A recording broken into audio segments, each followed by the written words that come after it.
Hello and welcome to the Switchrpg podcast. I am one of your hosts, Gio, and I'm joined, as always, by Johnny. Johnny, how the heck are you? I'm good. You're good. I've been away a little bit. I've been on vacation. I'm back into the swing of things. Hopefully we hit the ground running. There's a lot to cover here this week. In terms of what we're covering, we have the OLED Nintendo Switch, not the Pro. Well, we'll get into that. But before we do, don't forget to visit our website, Switchrpg.com. Also, visit our Twitter, twitter.com, SwitchRPG, and our Discord. You can visit that at discord.switchrpg.com. Johnny is still dancing, but when you've finished dancing, what are you playing? So there was a sale that GameStop had. I don't know if they still have it, but it was at the beginning of this month, and I picked up a bunch of different games and haven't played all of them, but I finally picked up one of them that was on sale. And these are all physicals, so these are games I wanted to get physically. So one of them was Dragon's Dogma. I haven't fired that up yet, but I finally got it. That was a game that I was, itching to get. I think I picked it up for I don't know. It was definitely under $15 for the physical. That's a great game for a great price there. Yeah, so it was just too good to pass up. And then same thing for XCOM 2 collection. I picked that one up for right around that same price, very cheap, physical. Although you still have to download a big chunk of it. Yeah, there's a pretty hefty download in that. Yeah, which is unfortunate. And I fired that up and played a decent amount of just the original XCOM 2. Do not do that. I don't know what it is, but the XCOM 2, the not expansion one, what was the expansion? War of the Chosen. There is a difference. I don't know what happened. Maybe they just didn't pay attention to the original. Don't fire up the original. Fire up War of the Chosen. It just looks better, has more polish in there, and it comes with all the extra goodies that War of the Chosen comes with. And from what I could tell, the story is the same.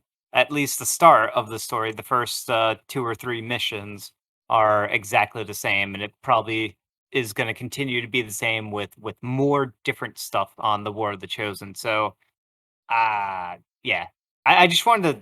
I thought there was a story difference, like essentially a different campaign, but it's not. They're not 2 different campaigns. They're the same campaign, except the campaign's expanded in War of the Chosen. Yeah, so. It is. You're right. It's expanded content. It adds some classes. It also, I guess there's some different mechanics involved in the game. So they some quality of life sort of stuff. So pretty major expansion. And you're right. I think that'd be the one to go for when you boot that up.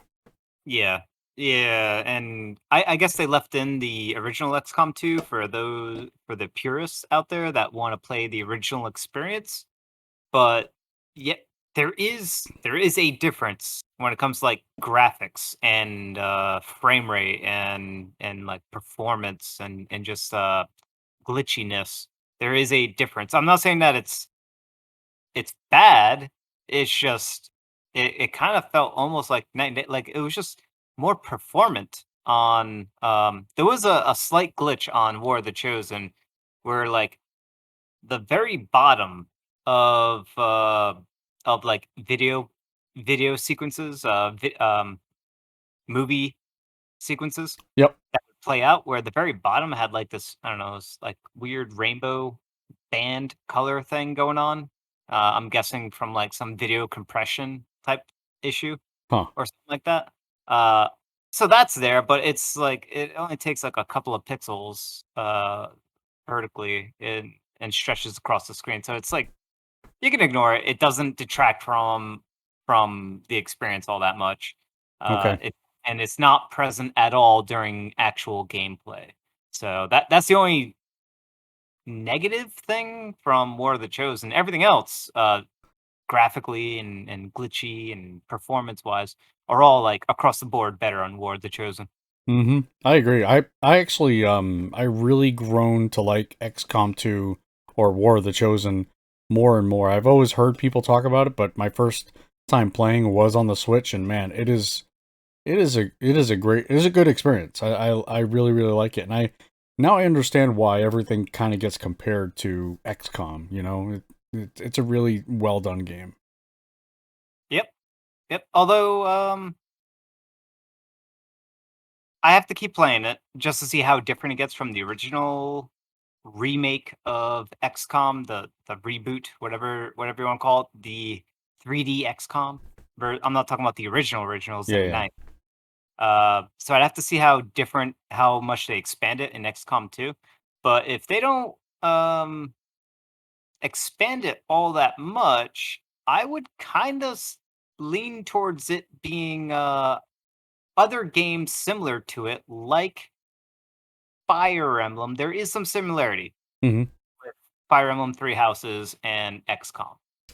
Uh, a little bit of overlap, but I would say other games that are obviously more XCOM-y is essentially the Darkest Dungeon style games where you have this home-based thing, you're upgrading different facilities, you're recruiting your units and training them and upgrading them. All that is stuff that you've done first in XCOM, except all these indie games that are doing it, they're just expanding it with different sort of gameplay tweaks hmm and intriguing stuff, dungeon crawling and more sort of adventurous takes.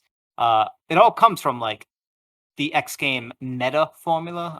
I know like uh Darkest Dungeon is obviously a way different combat system. I'm talking about the meta gameplay loop. Of You're talking like the hub, basically everything stemming from a hub. Is that what you mean? Yeah, everything except for the combat, pretty Yeah. much. So when it comes to the combat, that's obviously more like Fire Emblem. It's more tactical. It's more sort of taking cover, shooting because they have weapons that shooty stuff. So there's that. I mean, it's gonna be its own combat system, but when those are on individual missions. When you're outside of those missions, right? It has that same meta game feel, like the going back to the monastery in Fire Emblem, or even closer to that of Darkest Dungeon and other games like that. So Right. Yeah, I mean, it's tough to find a lot of these really good strategy games that are XCOM like, I guess you can call them, on the Switch. I'm not sure, I really did enjoy my time with Mario plus Rabbids, but there really isn't like a hub that you go back to or a base that you yeah, can upgrade there. One game that I really enjoyed, but not, I didn't enjoy my time with it on the Switch was Mutant Year Zero. I played it on Xbox and the Switch. Xbox is just a very much a ton better experience, but it is the same sort of it's a strategy game, and you have that kind of hub that really is kind of the core mechanic there. But like I said, it's there aren't many. You mentioned Fire Emblem, but there aren't really many others that kind of have that same thing. yeah. I'd say the biggest differentiator with with XCOM is that the decisions you make, because you're going to be presented with multiple missions that you can take on from different countries. This is at the very least with the first XCOM and the original XCOM games. And it wouldn't be very clear cut or straightforward. There's pros and cons to taking different missions. And if you take a mission with, for example, somewhere in the United States, and not in like Japan or something like that, well, that could sour your relations with Japan and also cause the destruction, could lead to the inevitable destruction of Japan because you didn't stop the aliens from hmm doing whatever it is that they're doing, and all of a sudden, boom, you just lost Japan for the rest of the game. So there's major repercussions that are going that can and are likely to happen as you're playing through the campaign. Uh, and these are not like straightforward. There is no obvious choice to make. There are only choices, and no, like, none of them are actually good. They're just different. Right. In one way or another. So that is still something that the other games that I've mentioned don't really do or handle in the meta game side of it. In the sort of bigger picture, they don't have this grasp or this notion of important decisions that you're making that's going to shape the rest of the meta game as you continue to play through it. Right. Yeah, there are few and far between. I was just kind of, while you were talking, I was doing a little bit of research, and I'm like just wondering, what have I played that could fit that mold? There are others, but I just didn't enjoy my time with them, like Wasteland 2, another one called Phantom Doctrine. Again, it just didn't scratch the itch for me. And some of them just didn't really look that great on the Switch. So, Yeah, I would say there is a game very recent. We've talked about it quite extensively, and it's another game that I've played a little bit, since we last spoke. Grifflands, ah, which yes, does, which does have that, decisions that you make early on is going to affect the rest of the narrative and the rest of the sort of quests and objectives you're going to do as you continue through. So all the decisions you make in Grifflands have weight and have consequences to them as XCOM does. So there's that. And speaking of Grifflands, that is the other game I've been playing, and I can verify that saves are now saving like they should. I was going to ask you because I honestly I haven't played since before the big major fix or that patch. Yeah. I had to move on. And so it looks like they've fixed that. They fixed it. I'm still like way behind where I was, but it'll take me a little bit to catch up to where I was before, but it's fixed. And ah, man, it might be like too little too late, 'cause I didn't play it that much. I played it enough to like complete one entire campaign loop, although I died at the very, very, very end, which is terrible. Uh, Noob. yeah, yeah. So it works, it saves. I hope I can get back into it because I definitely want to experience the last character's storyline because I Okay. played the first two characters. I don't I know if there's a fourth character, but I do know that there's a third character, and I haven't done that one yet. I because we're friends, right? We're friends on the Nintendo Switch network, whatever you want, Nintendo Switch Online. I can see your gameplay, and you have clocked over 40 hours in that. Is that a bug or like No, no, that's real. that's for real, huh? Okay. It sounds like you put very little time into it, but yeah, you got quite a substantial amount of time on in it.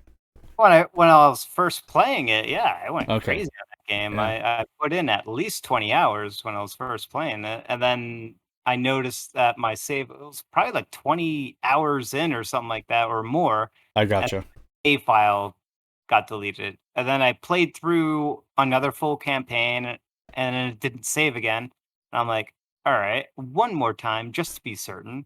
And I did it again and it didn't save. And at that point I threw up my hands. I'm like, ah. Oh man, that's terrible. Yeah. But So but it's fixed now, so. it is fixed now. And speaking of fixing, I'm fixing to learn about what you've been playing. Oh, well, I mean, I'm still playing the same games as the last time. I'm playing Baldur's Gate: Dark Alliance. Again, it's an older game, and I need to understand that. Okay, there are very little quality of life changes to it. It's been basically just it's a redone up version of it.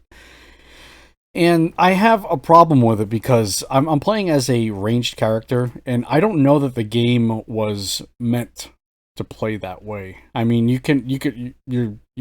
I mean, that is a class. You can play as a kind of like a ranger or mage, and I'm kind of doing a mix in between. And I am having there are times where I'm like really struggling through it where I'll have to go kill a group of enemies or an enemy, go back and save it. Go like just to advance a little bit, because otherwise if I keep advancing and I die, I have to start at the last save spot, and it is very, very difficult, and it is impossible to grind out any levels to maybe just make it a little bit easier, because once the enemies are dead, they're dead. They don't respawn. So it's a that's a it's a very archaic system. There aren't many games that do that anymore. But I want to finish it. That's the bottom line. I will finish that game. So I've been playing that. I've been playing Yeast 9 Monstrum Nox as well. A very good, solid game. There are some frame rate issues once you get into the city, but otherwise, once you're in the prison, you are good to go. It is fun. The only drawback with now I've only played 2 Yeast games. I played 8 and this one. The only thing I don't like is that it's not exactly open world. Like the whole world isn't opened up to you right at the very beginning. What happens is the story progresses. As the story progresses, you unlock certain areas of the city or whatever, and then it becomes more open at that point. So I mean, if you're okay with that, then I think it's a really good action RPG for people who like it. Is it a step up from Yeast 8, or is it kind of like a sidestep? It's similar with I would say it's similar. They did add more aspects in terms of elevation. Like you can really traverse the map that way. Whereas Yeast 8, you didn't really have that elevation. And also the I guess the mechanic in Yeast 8 is different, where you're almost building like this. You're stranded on an island and you're building this town. You're looking for survivors, not a town, yeah, a settlement, I guess you could call it. And you're just looking for survivors, and you start recruiting members, and you're building this area. Whereas this one's just a little bit different, where you're caught up in this story where you're in prison, and then you gotta. I don't want to spoil it for everybody, but again, like I said, the way you're opening up the map is you're kind of doing, I guess, tasks to open up certain sections of the map. So it's just a different mechanic there, but I think it's more of a sidestep. Other than the, like I said, that has elevation. I do like certain aspects of the combat. They've improved on it a little bit, but again, it's more of the same in my eyes. Last time I talked about a game, Dungeons and Dragons: Dark Alliance with the Xbox. I don't remember if you recall it, but I had a tough time. It actually bricked my Xbox Series X. And then you fired it up once, and then you couldn't fire it up ever again. Yes, I got my Xbox Series X back from repair, and I've been playing a little bit of that as well. It's still buggy. It's got some problems, and I hope they fix it, because I think it could be fun. It's really it's more fun when you have people playing along, like co-op or whatever, multiplayer online. It is a lot more fun. But yeah, I've been doing a little bit of the Dungeons and Dragons Dark Alliance. So that is what I've been playing. I was going to start up Monster Hunter Stories too, but I'm just like, I have too much in terms of what I'm playing for games going on, so I haven't really started that up yet. But you got it. I have it, yeah, I know, I definitely have. I have the collector's edition. I do plan on playing it. I did start it, I did basically the demo can progress over, so I've done that much. And it's pretty good. It's pretty good. All right, cool. Let's get into some new game announcements. WayForward has revealed another Ruby game called Arrowfall, coming in 2022. WayForward has finally lifted the lid on the newest project, which is based on Ruby the animated series. Company showcased the first trailer, Ruby Arrowfall, which is now the finalized title. And it says it can be or will be released on multiple platforms, including the Switch, in 2022. Now, is this one different than the other Ruby that was out? Because the other Ruby that was out was really bad, in my opinion. Was it a side-scrolling action game? No. Well, this one is. Okay. So this one is going to be a little bit different, and hopefully it's a better experience. Hopefully, so it looks like it might be semi-Metroidvania-esque. The way they have it described on their website is embark on an original 2D action adventure set in the world of Ruby. There you I go. don't know much about Ruby at all, but they did have a trailer. I did look at it. It looks interesting. I just don't know. It just doesn't show enough of the game. There's certainly like tons of action, and it's certainly a side-scrolling action platformery type thing. And the fact that they're calling it adventure means it could be in the Metroidvania-esque type of things. And Sure. that's they make a lot of Metroidvania-esque games, so that's why I'm kind of thinking it's going to be something similar to that. Yeah, well, I think that's what the Ruby franchise needs because the it's called Ruby Grim Eclipse. Not a good experience. It was just it was just a mess. I don't know what it's gotten in terms of rating. I think we covered it at SwitchRpg. I think Evan on the site covered it. Let me just see what he gave it here. It's just I don't know. I played a little bit of as well, and bad news. I mean, it's not super impressive graphically, but it's not like bad. It's it's hitting. It's meant for a certain target demographic, sort of audience age type Yeah, but thing. it's not even that. I mean, it's just like the whole all the it does right visually it doesn't look bad. It was just the gameplay mechanics was just bad. And yes, Evan did rate it bad. So I'm talking about the trailer for this new one. for the new one, you're right. It does not. It looks very different. So and you're right. Way Forward they do like they do Shantae. They do some other ones I can't really think off the top of my head Yeah, right now. I believe they do a lot of licensing games, and one of them was what was it that the Mummy Demastered game, and that Hmm. was a Metroidvania style game. I mean, even in the trailer in the Ruby game, if you look all the way on the top right, you'll see that sort of grid map system that's Right. typical in Metroidvania games, which is why I'm kind of saying it might be a Metroidvania. Yeah. Uh, it's almost like a it's also similar to just from looking at the action combat that they have going on there, similar to Muramasa, the Demon Blade on the Wii. So, it's kind of similar to that too, because that one also didn't have a grid-based map system, it was more like, here's a box. You're in a room that's a box, and some other room might be a bigger or smaller box, it wasn't, like, snapped to a grid or anything like that and Okay. scale. But, anyway, so that's that, it could be good. Yeah, it's a little more promising. Hopefully, that with Way Forward behind it, it's a little bit better. All right, next we have. This isn't a new game announcement. I've actually covered this on the YouTube channel. It's a game called Eastward by Chucklefish. It's finally been rated. I feel like it's because it's gotten rated. It's coming. It's coming, and it's. I'm hoping this year. I don't have any information, but I really hope it's this year.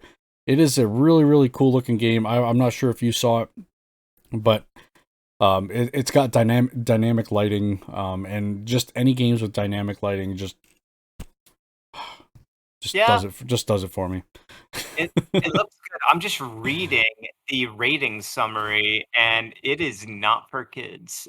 No, it is rated T for teen, and it's got a very similar story, or I guess you could say story, as The Last of Us, where it's kind of like it's not a father daughter. It's more like I don't know how they meet up, but it's like a father and a young or sorry, it's a grown adult and a young child. So I don't think they're rated, but yes, I there's some stuff on here that I really can't read or say aloud.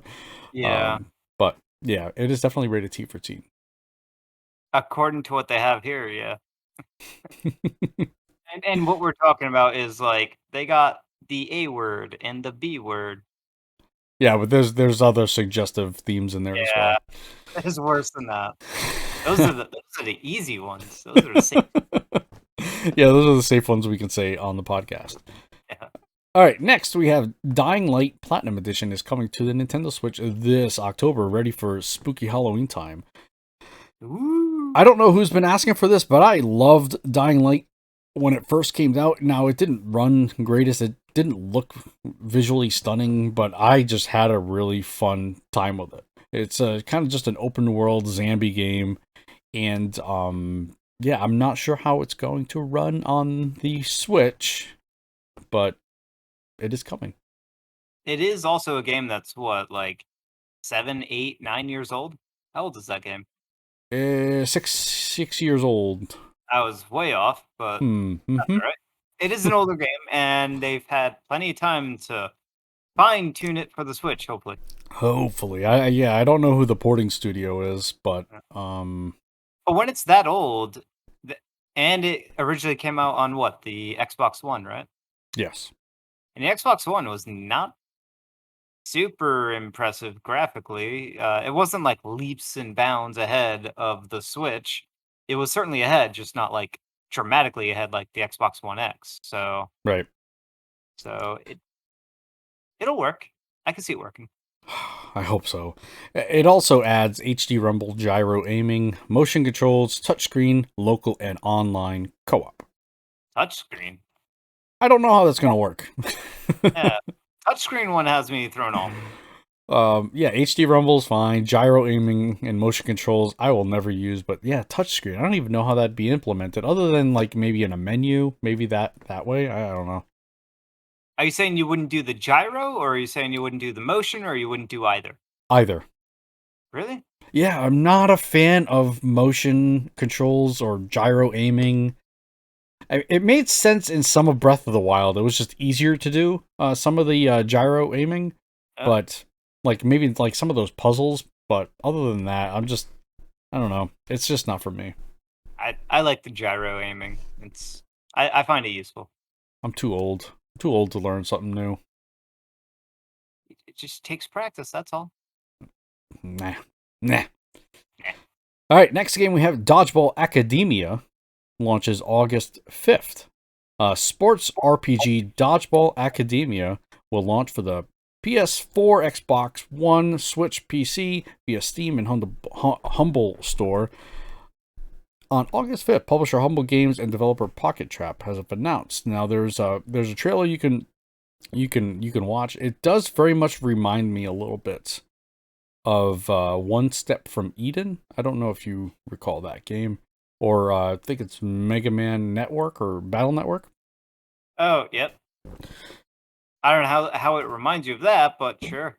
It just does. I don't know. Maybe it's just the way the stage is. I don't know. It just does.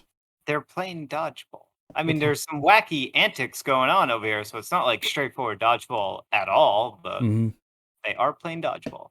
They are playing dodgeball. So we got a new sports RPG. I guess people just continue to tell me that all or most of the new sports games are RPGs anyway. Not because you're playing a role as the player or whatever, but because they're like, for example, in Madden, you can create a star and that star is you and you can increase the stats, things of that nature. So Madden is now an RPG. Yep. I hate it. I hate it. I hate it. Sorry. RPGs are everywhere. They are everywhere. They take the best of RPGs and they mash them into anything. Yeah. But this is a cool looking game. Yeah, Dodgeball Academia, August 5th. All right, next we have Death's Gambit. This is very much a Johnny game. Yeah. Death's Gambit Afterlife is a hugely expanded edition of the hardcore 2018 action platformer, and it's coming to the Nintendo Switch this year. I will say, if you have the opportunity, look up the trailer for this new trailer, Death's Gambit Afterlife trailer. They've gone in and just revamped the entire game. It's basically a new game. They've added new weapons, new weapon animations, the way that the class tree, the skill tree. They've added all these sorts of new elements to the game. It's basically a new game, and like I had said, it is very much a Johnny game. And when I say that, it's a dark Metroidvania. I know that you like that sort of stuff, and not only is it just a Metroidvania, it's a, I guess, a Souls like, where there's a stamina mechanic, that sort of thing. Yep. I played this game in PAX East way back when, probably like 3 years ago, maybe 4 years ago. It was like Probably, 3 or 4 years yeah, it ago. might have been 4 years ago. Yeah. And I was totally on board. It was a 2D Souls-like Metroidvania esque kind of experience, and I was totally on board. And it came out, and it got it got good scores on average, but not like great scores. So I never really went into it and like picked it up. But and also it didn't come out on Switch, right? No. Yeah, so this is it. Like, if they took the existing game, improved all of it across the board, and are now bringing it to Switch on a game that I was already like really interested in getting, like, sign me up. I'm down. This is going to be a day one. What day is that? That day I buy. I buy on that day. Yeah, it's this is a little bit of an older article, but we've never covered it, so I just wanted to make sure that, again, watch the trailer. You'll see all the enhancements. It's based, and even they say it here, after Death's Gambit Afterlife doubles the size of the original game, adding new areas, storylines, weapons, abilities, modes, and not to mention tuning elements from the original. So they've added kind of, and again, I watched the video, they added even more Metroidvania, or I guess it's not necessarily item gating, it's more like ability gating, where you just need certain abilities that you potentially could kill from a boss, and you can get new areas. So that sort of thing. That's typical Metroidvania Yeah. stuff. So yeah, it all I can find for a release date is sometime this year. Sometime this year. Sometime. You gotta wait. Gotta wait. All right, cool. That's going to do it for the new game announcements. Let's quickly hit some news. All right, I'll let you go over this one. You seem very interested in telling the world about this. This is an APB. All right. Nintendo has announced that the 3DS and Wii U eShops will no longer accept direct payments with credit/debit cards starting on January 18th of 2022. So you got less than, actually just about half a year in order to buy whatever it is that you want via those two methods from those two eShops, the Wii U and the 3DS eShops, which means you have a very limited time to scoop up all the amazing virtual console style games and other games that are still yet exclusive to those systems. Uh, the most important one being probably Xenoblade Chronicles X, For the Wii U, yep. or on the Wii U, which is a absolutely fantastic game. So there's that, but I guess you always have the option of trying to find it somewhere physically and getting it. I'll let you borrow mine. I don't need it. I have it already, but other people are certainly Yeah. hit up Geo. He'll let you borrow it. See, he made a promise, right? I made a promise. He made a promise. So just a heads up, pick up. There's some excellent games on there, and games that you just cannot get anywhere else. For example, a game that I got, I'd say, I don't know, half a year or a year ago, give or take, probably about a year ago, Ogre Battle 64 on the Wii U Virtual Console. So I picked that up, and that is actually the only place you can get it other than Nintendo 64. So, Right. there's like some games that you just cannot get anywhere else other than these eShops. And that's the biggest thing, right? Like, the Wii U potentially has very little games to even be concerned about, aside from Xenoblade Chronicles X. That's pretty much the only thing they really have left to port over if they're going to do anything. The 3DS being closed down, that is a huge and massive library. So once they stop taking payment on that, I mean, how there is no other way to get the games, right? I mean, unless you get, can you even get? No, you can't even buy like eShop credit for it. I don't think so. That's essentially the nail in the coffin, correct? Yeah, unless you can find like a redeemable game, like one of those cards, prepaid cards. Right. Yeah. And so yeah, So it says after the termination, you'll no longer be able to add balances using credit cards and transportation e-money. I'm not sure what that is, but yeah, but the biggest thing is that virtual console. So that is also a massive, massive library. indeed, All right, indeed. so get your games now before they're done. In other news, In other news, Level 5 is now recruiting for a brand new RPG project. My goodness. Famed Japanese development studio Level 5 has revealed this morning. This morning was July 7th. This is a little bit older, but we're letting you know. Has revealed this morning that they are beginning recruiting new staff for a brand new RPG project with platforms still to be determined. The developer has recently seen massive sales success in Ni no Kuni MMO for the iOS and Android in Japan. Previous titles that the company has developed include Professor Layton and Yokai Watch. I really hope that they're working on a Ni no Kuni MMO for the console. I think that would be kind of a cool experience. they would just port what currently exists. They would not. I don't see them developing a whole nother MMO in Nunu Kuni. Sure. Yeah, that Uh, would make sense. And I'm looking at the what they're looking for. This says they are looking for talented individuals with the following experience. One of the things that really stand out that kind of make me lean that they're not going with Ni no Kuni is that they're looking for 3D character design, motion design, 3D character motion designer, and 3D map designer. Just the aesthetic alone for Ni no Kuni, I'm not sure how much of this you really need in terms of the 3D aspect. So they could be well, just doing something totally different. that's all 3D. What are you talking about? Ni no Kuni? Yeah, Is it? yeah, Is it? yes, No, it's not. it is. Except for like the movie sequences, which are it's very obvious that it's the hand drawn stuff. Right. But when you're doing the gameplay, that's all 3D. Yeah, I guess. I guess, but I don't know. It doesn't seem like they'd be needing to hire for that, but I guess you're right. It's a lot of jobs. They got quickly going through them: game director, producer, programmer, planner, 3D character designer, 3D character motion designer, 3D map designer, effect designer, user interface designer, and test player Ooh, partner. I might. Is that Japan only?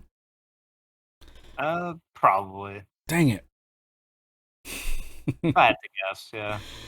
Oh man, I was gonna apply.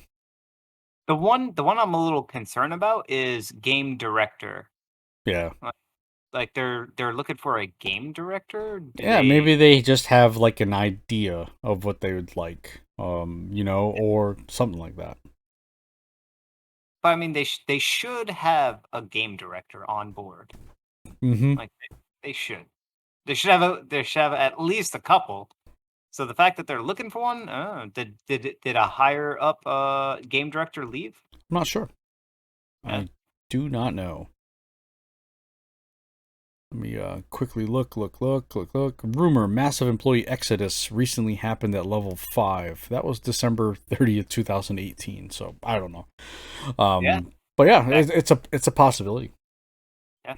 They probably had someone less senior step up, Hmm. and they need more to sort of accommodate because the less senior person that stepped up wasn't knocking it out of the park. Maybe. I don't know. All right, let's get into some Monster Hunter Stories news. Initial reports was that Monster Hunter Stories was going to require a large download of data, which turns out that is incorrect. Now, the reason why this is even a thing is because on the labels of the cases that says that you need the large download or you need some sort of memory card or whatever the case may be, and it's actually on on my case as well. I could try and grab it, but it essentially says you need an additional download, but you don't. The only thing you need to download is any patch. So, And it does say that there is going to be a day one patch. yeah, no, there definitely was a day one patch. Yeah, but the day one patch is half a gig, which is not that bad for size. Yeah. In comparison, the game itself is right around 15 gigs. Hmm. So, Yeah, you know, the entire game is on the cartridge. oh, I'm sorry. It's the game itself is 13 and a half gigs. Where Right. did I get 15 from? I I guess don't. that was the rumor, maybe? Yeah, I think that was the rumor that you were going to need to download something around 15 gigabytes. The digital version, obviously, you'll need a memory card for that. But if you have the physical version, the only need to do is download the day one patch. Hmm.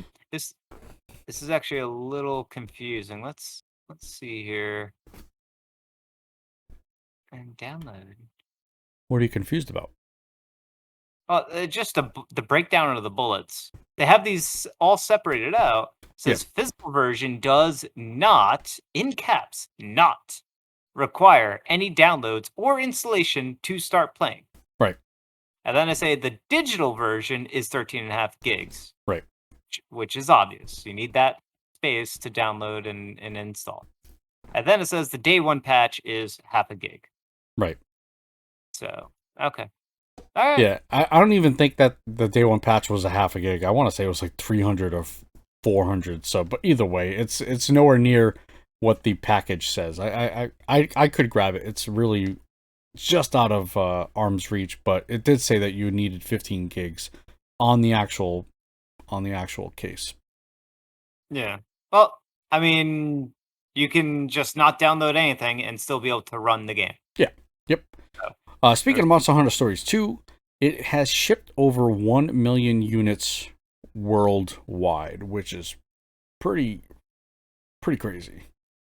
yeah. I For think. yeah, for the second in an offshoot of the main franchise. Right. And it has been out, I don't know, maybe how long has it been out for? Less than 2 Oh, weeks? yeah, way less than 2 weeks, and the article itself is a few days old, so it's it's got a week and a few days time to tally up these numbers, and this is just for shipped, so this isn't necessarily sell through. Mhm. But my guess is it's gonna easily sell the million copies that were shipped, and then I would say by the end of this month, it could hit maybe 1.5, maybe 2 million. Certainly by the end of the summer, probably about 2 million, and then maybe by the end of the year, maybe hit 3 million Yeah. worldwide. Speaking of hitting 3 million, the Bravely Default series has now sold 3 million units worldwide. Now, one thing I don't know, it says Bravely Default series. So yes, it is including the two prior games. Yep. So that Yeah, that seems like they're kind of like layering it in there to make it obscure as to what's been going on. But I mean, between the 3DS, which had the first two Bravely Default games, and the Switch one, I can only imagine that the Switch one is the dominant seller yeah. compared to the other two. I, Maybe I the first one had some good I was sales. gonna say it is a possibility that the first one had a decent amount of sales, but you're right. I think the Switch version outpaced them all, and it just doesn't. I wish it had brought down the broke it down in terms of what they were. Maybe that's in the linked article. This is on My Nintendo News, so it is a possibility that on Famitsu that they break it down. Unfortunately, I do not read Japanese. Let's get this translated. All right, it does not break it down, unfortunately. I tried doing the same, and Japanese be hard. Yeah, I mean, usually Google Translate is really good. But just they just don't break it down on here. What I can do though is look at these sales Of the first one.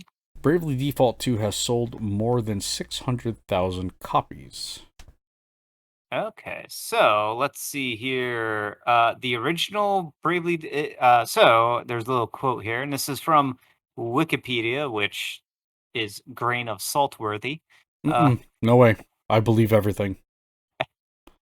so according to a little statement here, in July 2014, it was reported that Bravely Default had sold 1 million copies worldwide. 400,000 were sold in Japan, while 600,000 were sold overseas. So that's in 2014. So the assumption is 1 million dedicated to the original Bravely Default. Now, Bravely Default 2, or what was it, End Layer? Yep. Let me see if there's anything on that. Sales. So the sales for that one, ooh, okay. So by April of 2017, the worldwide sales were 700,000. So definitely didn't sell as well as the first. And for Bravely Default 2, it's a question mark. Well, you got to do the maths there. So you said, what were the numbers? 1 million and and 0.7 million, which means that 1.3 million, give or take, Mm-hmm. for Bravely Default 2. There you go. That's pretty good. It's very rough math. Oh, we were right, right? So this one, allegedly, according to speculative numbers, it is selling better. It is. Um, so yeah, definitely check it out. It is, if you like JRPGs, the story can be kind of it's okay. It's okay. It can be kind of grindy, but I think it's well worth playing. Oh, how did I miss this in the rundown? We were talking about Monster Hunter Stories too, and I completely just flew by this. That's all right. All right, one Famitsu reviewer awards Capcom Monster Hunter Stories 2 an impressive 10 out of 10. Yeah, that person was probably I don't know, drinking something with alcohol or something. No, I think for the most part, Monster Hunter Stories 2 is a pretty decent game. I've seen, let me just look up Metacritic here. Actually, pull it up here. Okay. 81 on Metacritic on 74 critic reviews, and user score is 85. So it's a solid 8 game. Yeah, so in case people are wondering about Famitsu, that was a little bit of a joke when I said they were drinking when they gave it a 10, because it's not based on one reviewer. They Mm, take four scores from four different people, each of them scoring 1 through 10, and then they tally it all up, and that's what they essentially average those scores together, and that's the final score. right. So in this instance, Monster Hunter Stories 2 got a 9, a 9, a 10, and an 8, which translates to a straight 9. There you go. Yeah.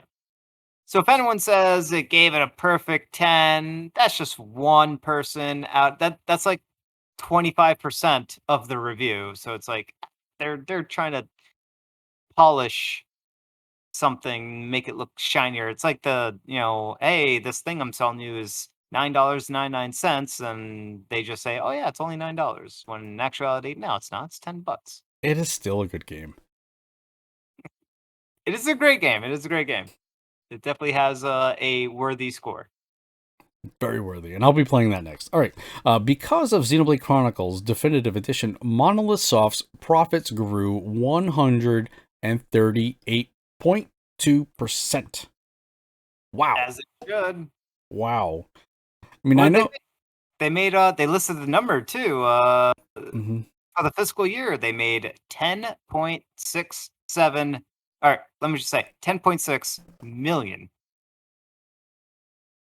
That's a big number. It is a big number. That's Yeah. real good.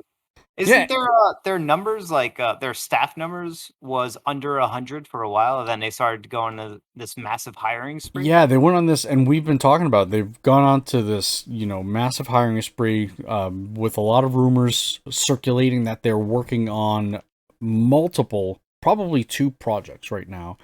With the way they've expanded, I think they've even bought different buildings. So there's some massive growth going on at Monolith Soft, and I'm glad that Nintendo has part of that because I don't know that I'd want to see that in other people's hands right now. Yeah. I mean, that's real good. It's a essentially a remake, remaster, like a really good remaster, HD remaster type thing for an already existing game, and it netted them a massive profit, which is great. And hopefully that is going to be dumped into whatever project or projects that they're working on, and we get to see it sooner rather than later because it's been quite some time. It has been quite some time. Not, I mean, I wasn't. I know I'm in the minority here where I didn't enjoy Xenoblade Chronicles, the OG one. I did enjoy Xenoblade Chronicles 2. So the remaster was kind of meh to me. So I'm really I then there's been so much speculation about Monolith Soft and what they're working on. I just really hope that we finally start to get to see something, and we just haven't yet. All right, Persona 25th anniversary website has been launched, and a possible 7 new projects have been teased.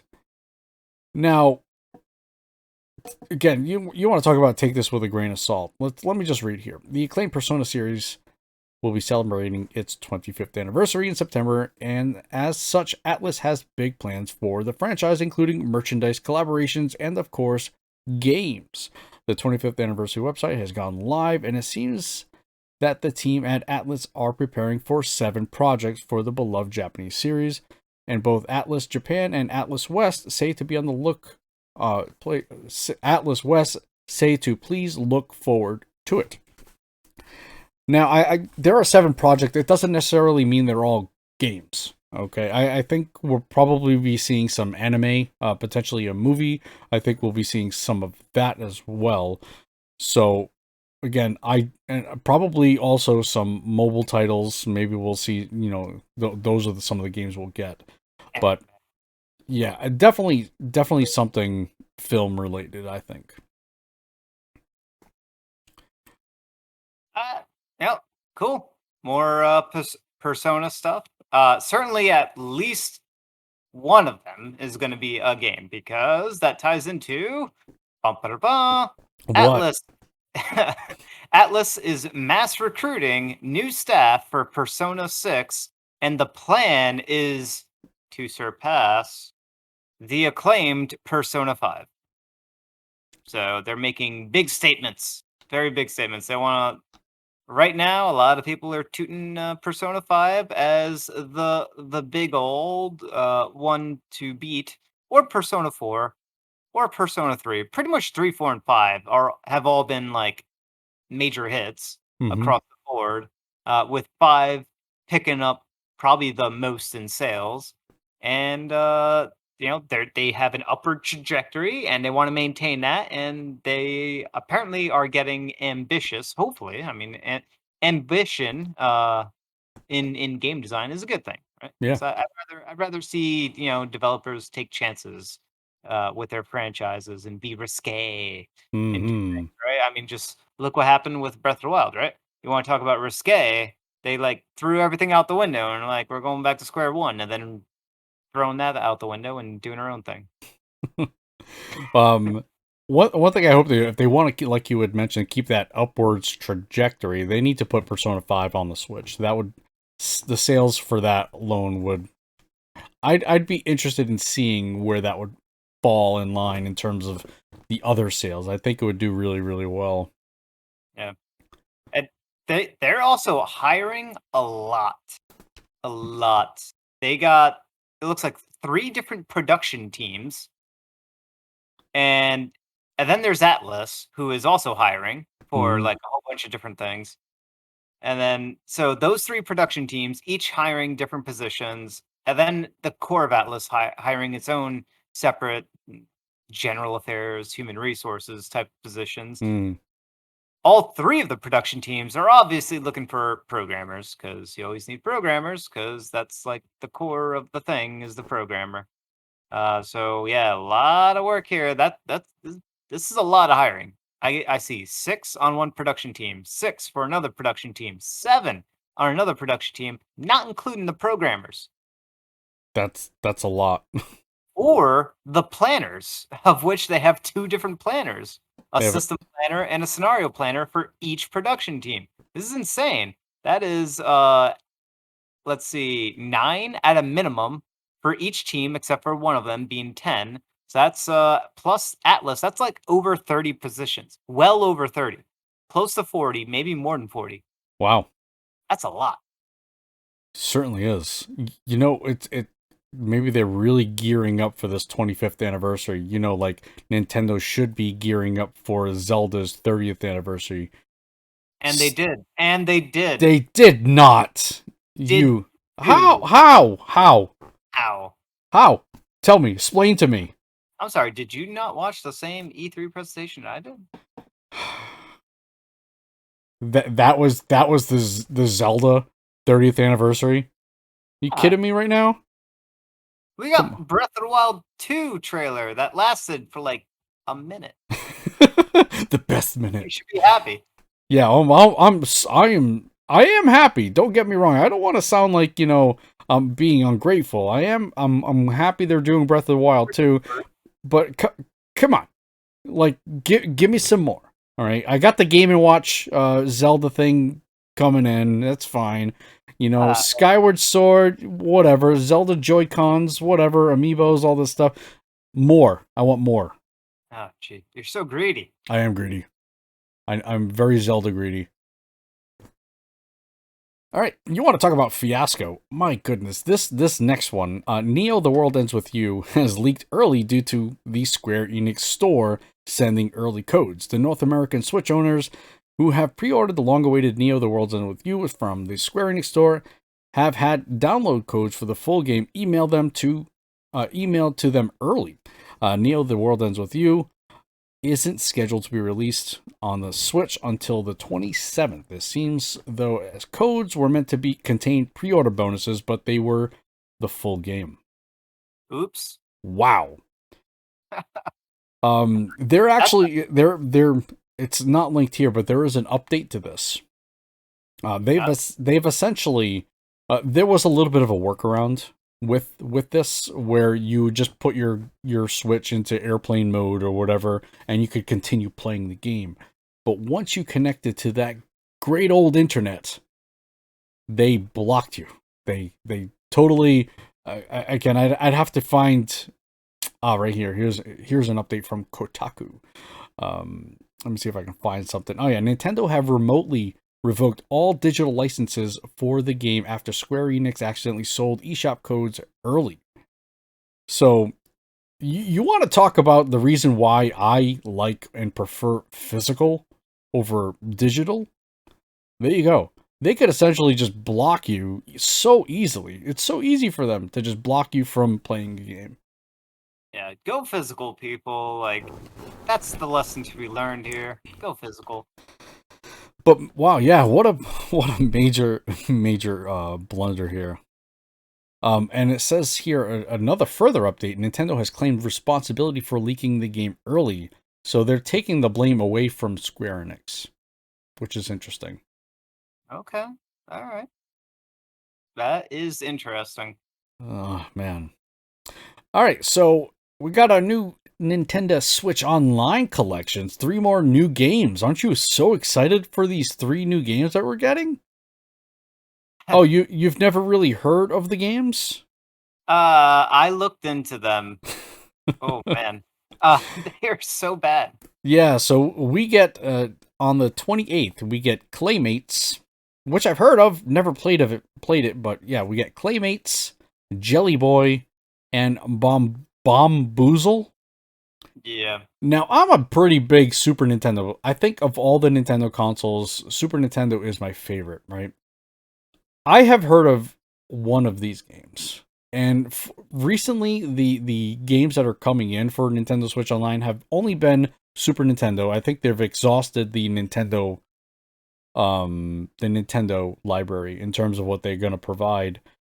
And what they're giving for us on the Super Nintendo library is not so good. It's And I'm terrible. and I'm guessing that a lot of it is tied up in licensing and whatnot, which is fine.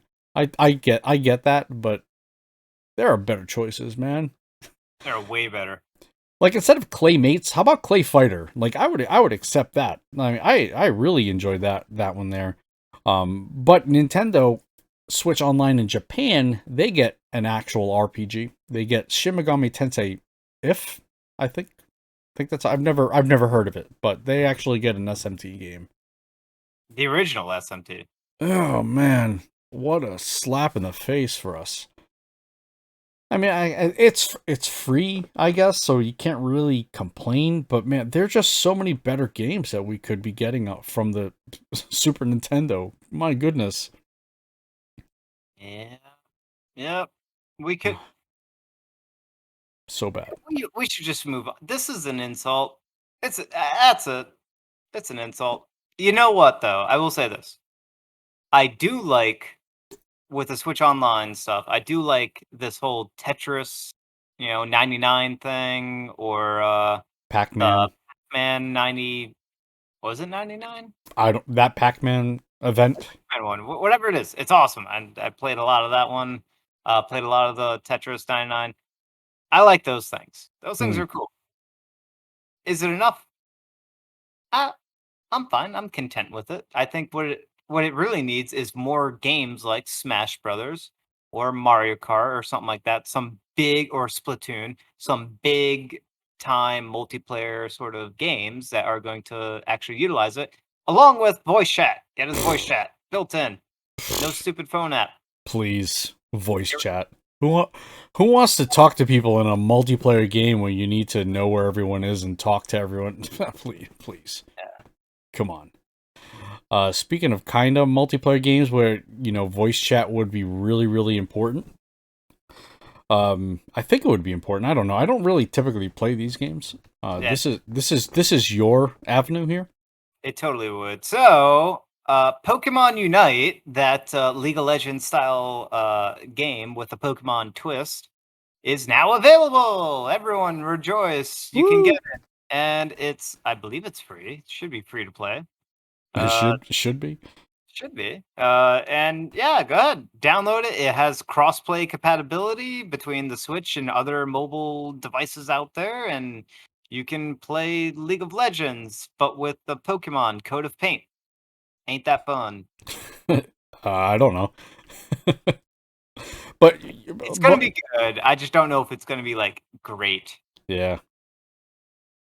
Yeah, I don't know. I mean, is it a free to play game? I gotta look that up. They usually are. It's the they're essentially using the same engine that like what was that game? Something Arena, like Astral Arena or something like that. I forgot what it's called, but it's the same thing. It's that League of Legends sort of copy and paste type of thing, but they changed the name a little bit and maybe some of the characters, and Yeah, then they slap it on the Switch. I mean, it's on Switch. I actually played a decent number of matches on it. That was free to play. It was, it is. The game is free to play. yeah, yeah. So it's gonna play like those games, and they play real good, solid type of things. So I'm guessing the Pokemon game is gonna be similar to that. It's Hmm. just, is there gonna be like long-term depth and stuff to it?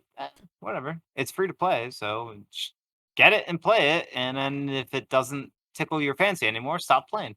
You Simple know, as that. it's funny. Like I totally did not plan it this way, but I'm actually on Nintendo.com and I'm looking at that game, Pokemon Unite, and you just go to the description or whatever, and it's got bullet points. One of the bullet points: communication is key. Even the most skilled trainers recognize how important communication is to their team's success. Leverage signals, quick chat messages, and for the first time in a Pokemon title, voice chat to communicate and stay in sync with your team. Cross-platform play with trainers around the world on the Nintendo Switch system or on a compatible smartphone. So, Mm. well, yeah, it's just funny that they are they want this voice chat and you just got to use a phone. Actually, they might actually have, because what is that big game? Fortnite. They have voice chat built into Fortnite. Okay. So, How? and there's other. They don't use the app. They just built it in.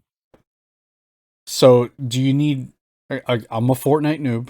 Okay, so this is the first time I'm hearing this. So do you just plug in a headset with microphone into the actual console? I think you'd use maybe a USB mic. I don't know how it works. I could uh, I could be very wrong on this. I'm not gonna sort of you know plant my flag and die on this hill.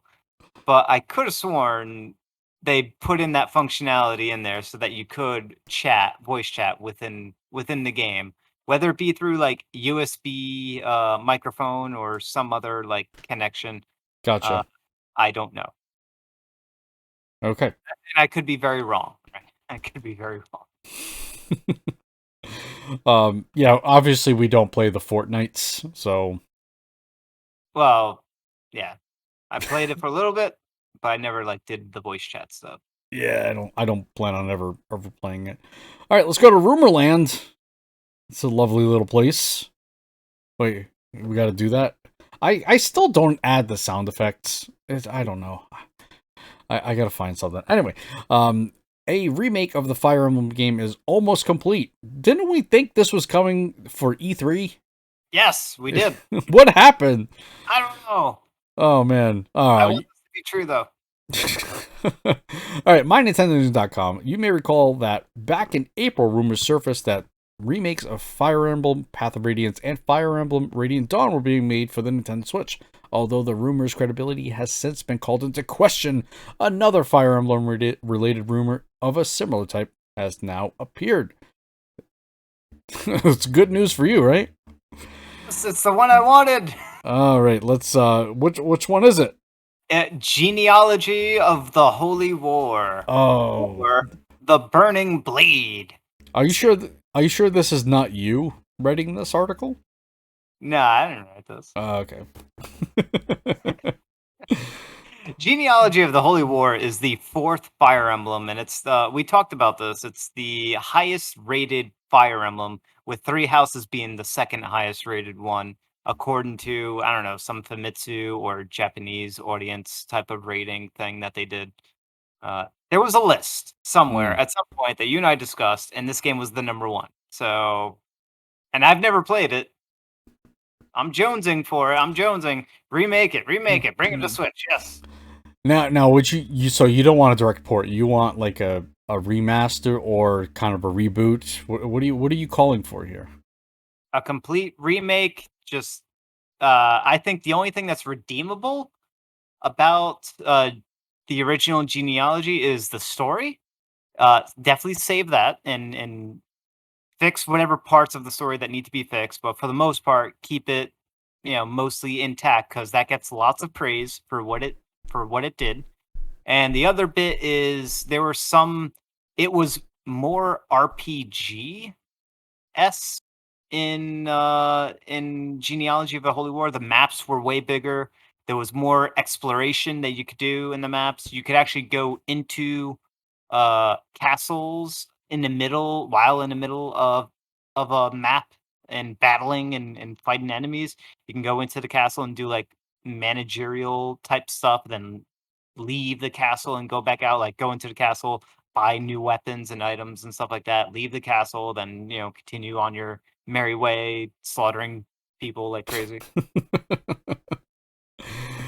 Oh man, I mean I'm excited for a Fire Emblem. So whether it's the one that you want or a new one, whatever, I'm all for it. Brand new, I'm for that too. So completely brand new. And if they are going to remake one, I want it to be this one, Genealogy of the Holy War. I've already played the other two that was rumored that you said, Path of Radiance and Radiant Dawn. Well, technically I didn't play Radiant Dawn, but I played Path of Radiance and beat it, and I don't want to relive that experience because it's a one and done. Uh, Three Houses is just a definitive Fire Emblem game, so I just want to start from there and move forward. Yeah, and that's why I said, and you've said that before, and that's why I have said maybe a new one, moreover than a remake of an older game. Well, that's why Genealogy of a Holy War does do some unique stuff that no other Fire Emblem game has done gameplay wise. So Okay. I'm okay with them remaking this one. Right. So it's got some redeeming kind of qualities. Yeah, and even the second Fire Emblem, which they did remake, Shadows of Valencia, Okay. that one was very it was also known as Fire Emblem Gaiden. Uh, that also had some very unique things about it, and then they remade it, and it definitely does play differently. Once again, it goes deeper into the RPG side of things. So and that released, and that did real good. But once again, Three Houses is the definitive Fire Emblem experience. So yeah, Cool. Like I said, we've talked about this during E3. I think you and I predicted it yeah, would come out, and it didn't. yeah. All right, now we have Square Enix saying that Final Fantasy X3 story synopsis exists. It is a thing, and it's a possibility a game could be made from it in the future. Japanese gaming magazine Famitsu has chatted with Final Fantasy and Kingdom Hearts character designer Tetsuya Nomura, and I'm not going to say that one, and Nojima, who is the scenario writer for the original Final Fantasy X, or 10, whatever you want to say. They told basically that they have a story script for a third game. Okay, and there's a slim possibility that they could work on it as well. Final Fantasy X lead Motomo Toriyama also spoke to Famitsu and confessed that nothing will happen while they are working on a continuation of Final Fantasy VII Remake. So they just need to stop it. I mean, I don't see the problem here. Just stop your Final Fantasy VII remakes and make Final Fantasy X3. Yeah, they're not doing that. No, I don't. I mean, I don't understand why they wouldn't just give that to a different. I mean, obviously keep it Square Enix, but just give it to someone else to push that along.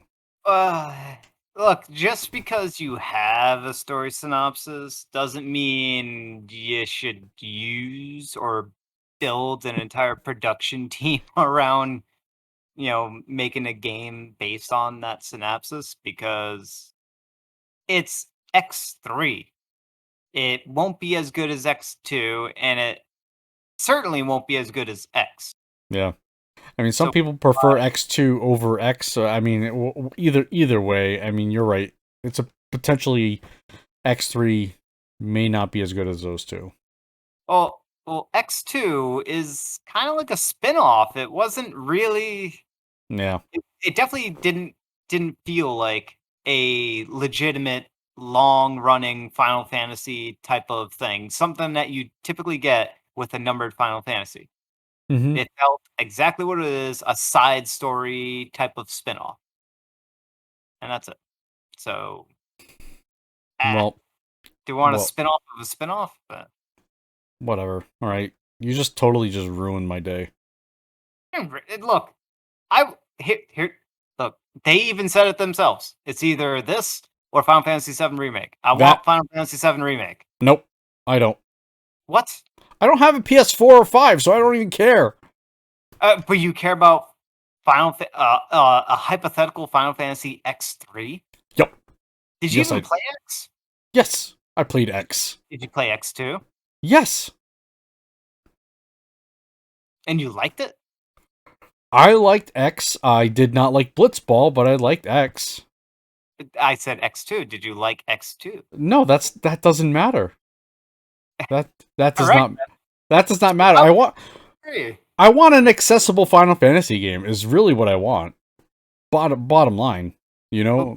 that's what Final Fantasy 15 is, and that's what Final Fantasy 16 is going to be. Yeah, Final Fantasy 15 is not a Final Fantasy game. What do you mean it's not a Final Fantasy game? Oh, I don't know. I kind of hope I see my hope and my plan is that X3 would be going back to their turn-based systems. Ugh. That that's my thing. You know what they should do? They should just scrap all of these, including Final Fantasy VII Remake, and just do Final Fantasy Tactics Ultimate Edition thing, whatever it is that they want to call it. Because I know they made Final Fantasy Tactics Advance and Final Fantasy Tactics Advance 2. Let's just call it Final Fantasy Tactics 2. How about that? All right. Just nice and easy. The actual sequel to Final Fantasy Tactics. Let's do it. Let's go. Just full blown. Let make Disgaea eat its heart out. Come on. Let's do it. So you want even more simple? Not I guess simple's the wrong Yeah. word. Is it Hey, simple? Yeah. no, way wrong. That's probably the most complex combat system that any Final Fantasy game has is Final Fantasy Tactics. I'm done with these newer. I'm too old for this, man.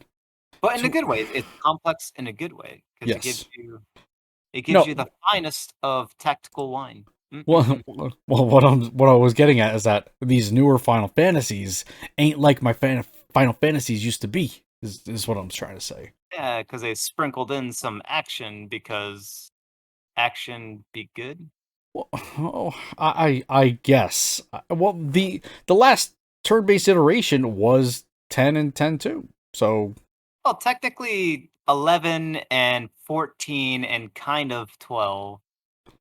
yeah, 12 is your active time battle. That's where the change really happens. 11 is your MMO. So 11's based on it's very similar to what 12 was doing, and yeah. they kind of spun off. They both kind of like had in tandem, and then they separated and became their own things. But yeah, and they are off of a timing sequence. It just happens in real time or Mhm. time. So, and 14 has that same kind of thing going on where, but I mean, they're MMOs, so you have to give them a little bit of excuse. But anyway, we have like, how many Final Fantasies is that? 13, all the way back to Final Fantasy 1 have all been turn based, pretty much. Can you just allow like a third real, like action RPG from Final Fantasy? No, I don't allow it.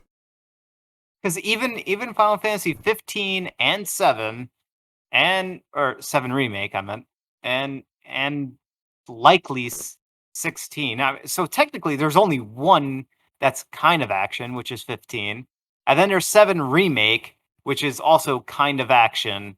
You could still play it like a turn-based one, so it's kind of like a hybrid type thing. But let's just say it's action. There's only 2 action Final Fantasy games, It's and too one of many. them's a remake, so it That's doesn't too even count. that's too many. So technically, there's just one. Come on, It's too many, man. too many, It's too many. too many. Oh man. Yeah, I mean, the story exists. Just do it. It can't be that hard. Just me. Got the story. It's like halfway done. It's like half. It's there, man. It's just put on a disc. All right. All right. Metroid Dread producer teases fans and says he hopes that they look forward to the future episodes. Hmm. Yeah, because obviously Metroid ain't gonna be dead with Dread. Is Whoa. yeah, blew your mind, huh? That's essentially what he's saying. I mean, obviously Nintendo is not gonna drop the Metroid franchise, even though they stated that this is the end of that story saga with the Metroids, or some definitive end to it, which is fine. I was Hmm. I mean, honestly, I thought Fusion was probably going to be the end to the story, but I'm glad that they are keeping it along for at least one more iteration with that sort of story of the Metroids and of Samus saving, killing, eradicating, and then saving I don't know, the Metroids. There's a love-hate relationship going on with her. And Yeah. then also like some confusion about babies and Metroids being her baby or something like that. Yeah. It's a little convoluted there. But it's going to continue in some form or fashion. My Sure. guess is they can. The obvious answer is that they can easily go, pre Metroids or in between uh major episodes like Prime. Yep. Prime takes place in between Metroid 1 and Metroid 2. So in between those two games is pretty much the entire Prime series. So they could do something like that again. Obviously, they can't do it in between Metroid 2 and Metroid 3. That can't be touched because those two flow into each other timeline wise in sequence. So they kind of really can't tamper with that. And then kind of the same thing between Metroid uh, 3, which is Super Metroid, and Other M. They kind of can't really interject too much in there because those two kind of flow well with each other. But in between, after Other M and before the events that happened just prior to the events of Metroid Fusion, there's wiggle room in there too. I'm trying to find like a timeline map here, like a good image of one. All right, the timeline is all the Metroid games, the Got it. numbered ones. Yep. They are in sequence timeline wise. So Metroid 1 happens, then Metroid 2 happens, then Metroid 3, which is Super Metroid, Mm-hmm. then Metroid 4, which is Metroid Fusion, and now Metroid 5, which is Metroid Dread, which is coming out in just a few months. That is obviously after Metroid Fusion. So if they're numbered, they are in order. The only ones that are out of order are the ones that are not numbered and usually have some subtitle after it. Hmm. Or different naming scheme, like Metroid Prime or Metroid Other M. Or I would just really like to see, um, like maybe, I guess maybe a prequel. And I think were you saying that? well, yeah, that's essentially what Prime is. Prime is kind of a prequel, kinda. I mean, it's a 1.5 Yeah. prequel. I mean, what I'd like to see is other people, NPCs, some relationship type of stuff, like her actually talking or They something to that effect. they got that in alright, first off, they got that in Metroid 4, Metroid Fusion, they got that. They also have that in the Metroid Prime trilogy. Speaking of Metroid Prime trilogy, Where's that? so the last bit of rumor that we have is that VentureBeat journalist Jeff Grubb claims that Metroid Prime Trilogy HD is ready to go. Nintendo working out best time to release the game. Yeah, they don't want to. If this is indeed true, they don't want to overshadow Metroid Dread. So they'll probably wait for its release and then potentially announce this. So what they're doing is they're doing Metroid's anniversary better than they are Zelda's anniversary. Thank you. Well, if you're releasing a new game in the series, whatever series it is, on the year of their anniversary, then yeah, you're doing that franchise real good. And with Mm-hmm. with Metroid in general, right? Doing Metroid 5, Metroid Dread on the 35th year, right? Excellent. I'm happy camper. I ain't complaining. I'm all good. And we've heard about this Metroid Trilogy HD type thing for a long time. And for Yeah, me, it makes absolute sense to release it just prior, I would say 6 months to 1 year prior to Metroid Prime 4. So, us not seeing or hearing anything about a Metroid Prime trilogy, for me, or an HD remake of sorts of it, makes sense because Metroid Prime 4 is so far away. This game, this hypothetical Prime trilogy HD, uh, would have been a real thing if Metroid Prime 4 was ready sooner. sure. To me, that's what it seems like. If Prime 4 was ready, if it didn't get such heavy delays and they had to start it over from scratch again, we probably already would have had Metroid Prime Trilogy HD in our hands. Yeah, yeah. It's a bit of a timing issues. Yeah. And by the way, they could charge $120 for that, Nintendo. I will pay it for Metroid You Prime Trilogy. you'll buy it for me then. Uh, no. No, But it I is would not buy it for that much it is so unless good. It is so good. So Unless there was a collector's edition. Geo does like the collector's editions. I'm telling you this right now. Metroid Prime Trilogy, any one of those games is worth $60. Just one. Mm-hmm. You're Yeah, getting three. you know how the peoples are, right? You know how the people. Oh, it's an old game. I'm not paying this much for it. Like, it's a $60 game because if it's any more than that, people are just gonna complain. They just don't know how good Metroid Prime Trilogy is and how good the Metroid Prime games are. And if they just port the game over, just port it, fine, $60 price tag. If they are adding and enhancing the graphics in any which way, shape, or form, are you kidding me? Charge me more. I will pay it. I will pay it. Yeah, they could, but if there's a little more, like if there's a Xenoblade Chronicles Definitive Edition treatment for this, okay, so they've revamped the graphics, they've added a lot of quality of life types of stuff. If there's that kind of treatment, they might even do it separately. There might not be a trilogy. They could release them separately. Maybe charge, yeah, maybe $40. So yeah, you're looking at about Uh, that. they wouldn't do that. No. That's nah. They definitely wouldn't. I mean, they want to get it all out in one shot. If they release it separately, that means the tightest they could release them is in 6-month iterations, which means we're Well, I looking mean, at I mean, like purchasable separate. It's not necessarily a trilogy. Like it's available for what is it? Is it the GameCube that it's a trilogy? no, Whoops, the the Wii. I'm sorry.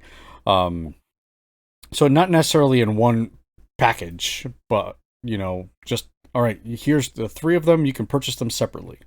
That sort of deal. they wouldn't do that. Yeah. It's going to be a $60 package. I know I'm saying like, oh, charge me $120 Yeah. for Yeah. it. Yeah. Right. It's going to be a $60 package. It will be all three games all in one because the reason why they want to do this is in preparation for Metroid Prime 4. Mm-hmm. If it has a 4 on it, people are going to be like, what's 1, 2, and 3 all about? And Mm, they need to pre-prepare for that. So that's why it's a gimme that it's going to be. But no one should be complaining at all if it's $60. You complain, you get a smack. oh. Oh. You get a smack. I ain't Not gonna by go. me, By just a smack.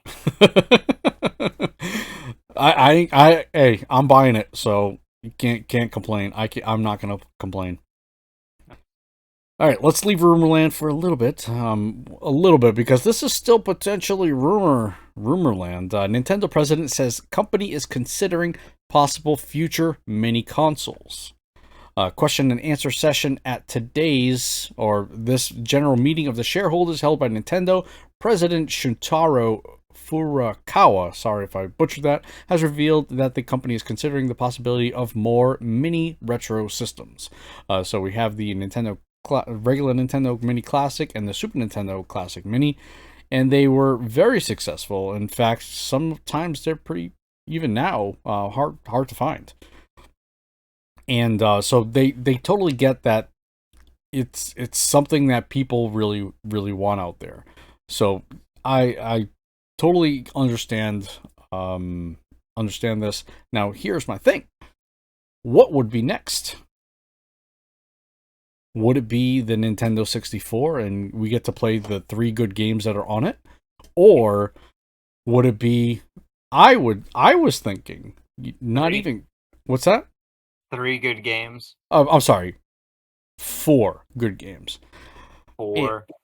So what I was thinking is not the Nintendo 64 at all, not even a traditional console, but maybe something like a Game Boy, or Game Boy Color, that sort of thing. You deserve a smack. What? You cannot smack me remotely. Someone should. It's been well documented that I am not the biggest fan of the N64. Yep. That's it. However, if we're going like in order of release, then yeah, a Game Boy. I'm kind of with you. I'm Yeah, kind of with. kind of with me. All right, so I could see them potentially doing an N64. All right, let's go over some of the games that could potentially go on. You got the Mario 64, you got the Ocarina of Time, Majora's Mask. Okay, so you can go Smash Brothers, you can go Mario Kart, you can go. That's it. GoldenEye, maybe. Perfect Dark, Perfect Dark, 1080 snowboarding.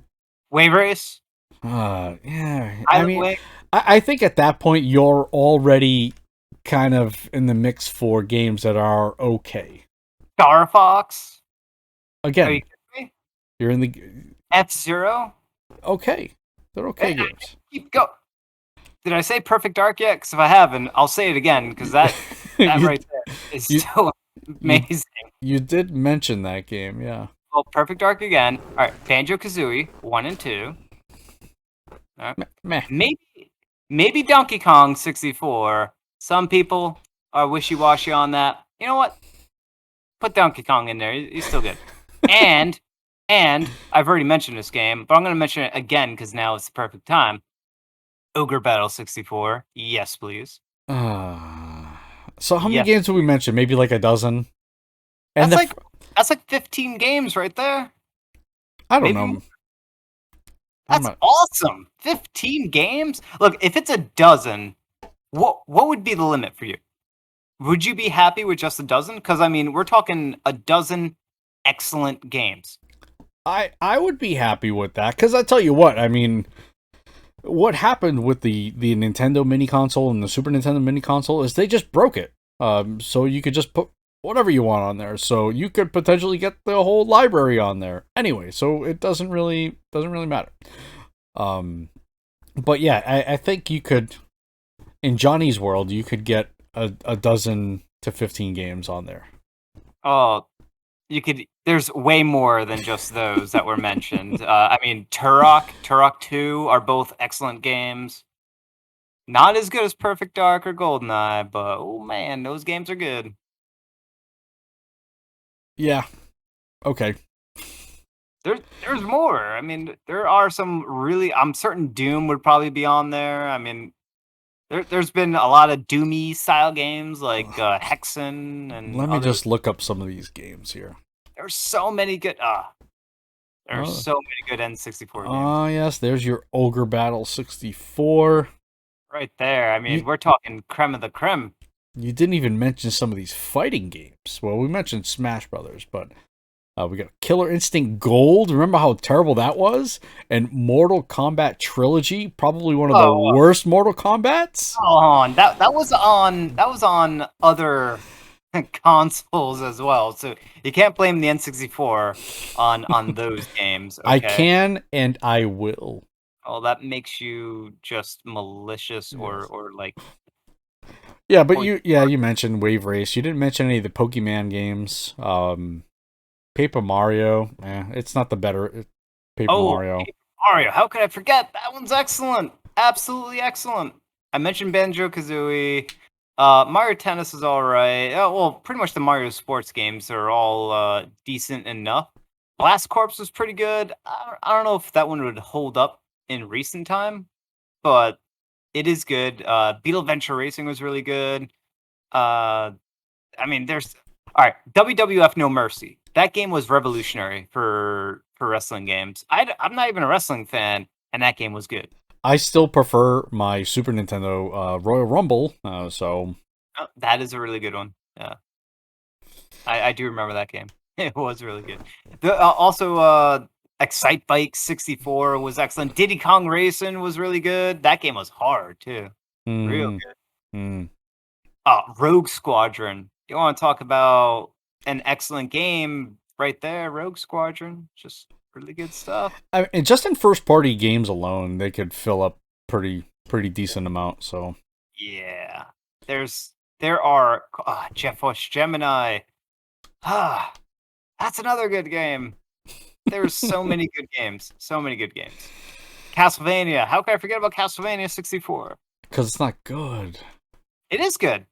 It gets a bad rap because it released after Symphony of the Night, but it is a good game. They did Castlevania proper for like a traditional Castlevania game in 3D. They did it real good in Castlevania 64. So all Hmm. you naysayers out there, come on, come on. Seriously, like I know it's not Symphony of the Night. I get it, but it is real good.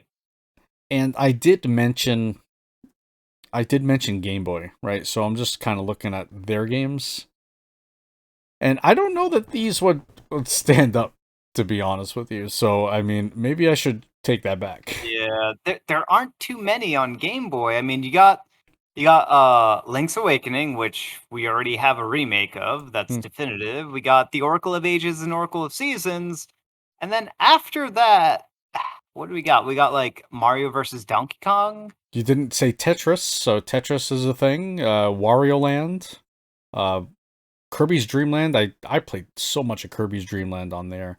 Mario Picross. They're just the Mario Land series in general. A Picross game. Okay, Yeah. okay. Yep. It's not like we can play a Picross game like everywhere. I don't want to hear it. Final Fantasy Adventure game. So you got the what is that? That's Ooh, basically Secret of not Secret of Mana. It's one of the first Mana games. Final Fantasy Adventure 2, I think, is the one. ooh, Uh, you're digging up the creme of the creme, huh? You got mm, the big guns. That's the biggest guns possible. Castlevania 2. Yeah, not so good. Not so good. Metroid 2, we had a remake of that one, which was better. Way better. Um, okay, just forget I said anything about Game Boy. Yeah, Okay, just yeah. let's just I'll delete it. Okay, won't even Game, mention it. Game Boy didn't get good until Game Boy Advance. Yeah, yeah. All right, maybe we'll see that. The Game Boy family. That might be too much. I'm asking way too much. All That's right. too soon because I mean the whole Game Boy Advance stuff is post Yeah, 2000, and at least with the N64, it's still back in the 90s. It's still over retro. 20 years old. Yeah. All right. Yeah, let's get on to the Skyward Sword thing. That why are we talking about Skyward Sword? Well, we could go through it real quick because it actually released. It's out now. It is out. But All is right. it is it an RPG? Mm, You know what? It is classified on some places as an RPG, and it's Skyward Sword, which is probably the most linear Zelda game ever made, and they classify it as an RPG. So I just want to throw that out there. I just want to throw that out there for all you naysayers. All right, we have probably the least RPG Zelda game in the series getting an RPG genre slapped onto it. So Yeah, what? it's not tagged as an RPG on Nintendo website, but as you Uh, were saying, if you look at Nintendo of Japan, you might find something a bit different. say what? It's either Japan or Europe, but it's one of them. All right, doing a little bit of the Yeah. you do the talkie, I'll do the looky. Yeah, so the game's out. It's gotten reviews all over the place. People have assessed the quality of life improvements and the motion controls and the adaptation of the motion controls to physical controls. And for the most part, everything's good. Some of it not so great, but the quality of life stuff is definitely good because it kind of eliminates a lot of the I forgot I told you this item description before stuff. So that's gone. So now it actually remembers. That was probably the most annoying part was just oodles and oodles of text nonstop. Some of the other things is like NPCs, instead of stopping you when you run by them and telling you stuff, they'll just have a bubble, a quest bubble over their head so that you have to actually go up to them in order to trigger the quest. So stuff like that now happens, which is all like nice as I said, quality of life improvements that they've made to the game throughout. So all those things are very much appreciated. And of course, you can play the game without doing the motion controls. You'll control the sword using the right stick, but you have to. I believe you have to hold another button down in order to either move the sword, or you have to hold the button down in order to move the camera. I forgot which one was which, and I think it's the L button that you have to do that on, something like that. I could be getting this kind of wrong. Maybe it's the No, ZL button. I had heard that there was some issues with the camera and sword play, so I think you're on the right track at least. But you know what? I would say play the game with the motion controls. You'll be surprised at how fun it actually is to sort of do your little horizontal, vertical slashes, and it I say it in the spirit of play the game how it was originally intended and designed to be played, which is with these motion controls, and it does work, and it is a fun experience. And just know that when you go back to Breath of the Wild 2, that hey, you don't have to do the motion controls to swing your sword ever again, right? But for that one Zelda experience that says that where you want to actually physically swing your arm around, this is it. This is the definitive experience, and it is real good, and the story is real good too, I'm and it's just got really good dungeons. If you want like the classic there. You Zelda go. style dungeons, it's got them. That's the biggest redeeming quality. Dungeons are back, or they're not back, but you know what I mean. Yeah, and these are probably some of the strongest in the series. They are very some of them very elaborate, very intricate in design, really cool stuff. So um, I wouldn't say that they are the best. I actually kind of like A Link to the Past dungeons. I just like how like maze like they can be and how big in scale. And I Right. like the key design system that they got in those games, the earlier Zelda games where a lot of the puzzle elements were designed to like getting the key and using the key Yeah. type. I But saw I saw on the internets, someone had, because you can play Breath of the Wild on the PC via emulation or however it's played. I have no idea. Someone had done an add-on or an expansion to include dungeons in Breath of the Wild where you need the key. It's got the chests, so I think you should probably check that out. It looked pretty interesting. don't get me wrong, I like all the Zelda dungeons, and I really like what they did in Breath of the Wild. So I'm just a fan of all of it. It's Yeah. all good. So I'm not one to really complain one way or the other. And give, especially to you, Gio, give Skyward Sword a chance. It deserves it. Oh, I would need so much room to do my activities. You wouldn't. You sit down and you play, and you don't even have to like move your arm that much. You can just move your wrist. That's it. I gotta move my whole body. You could do that.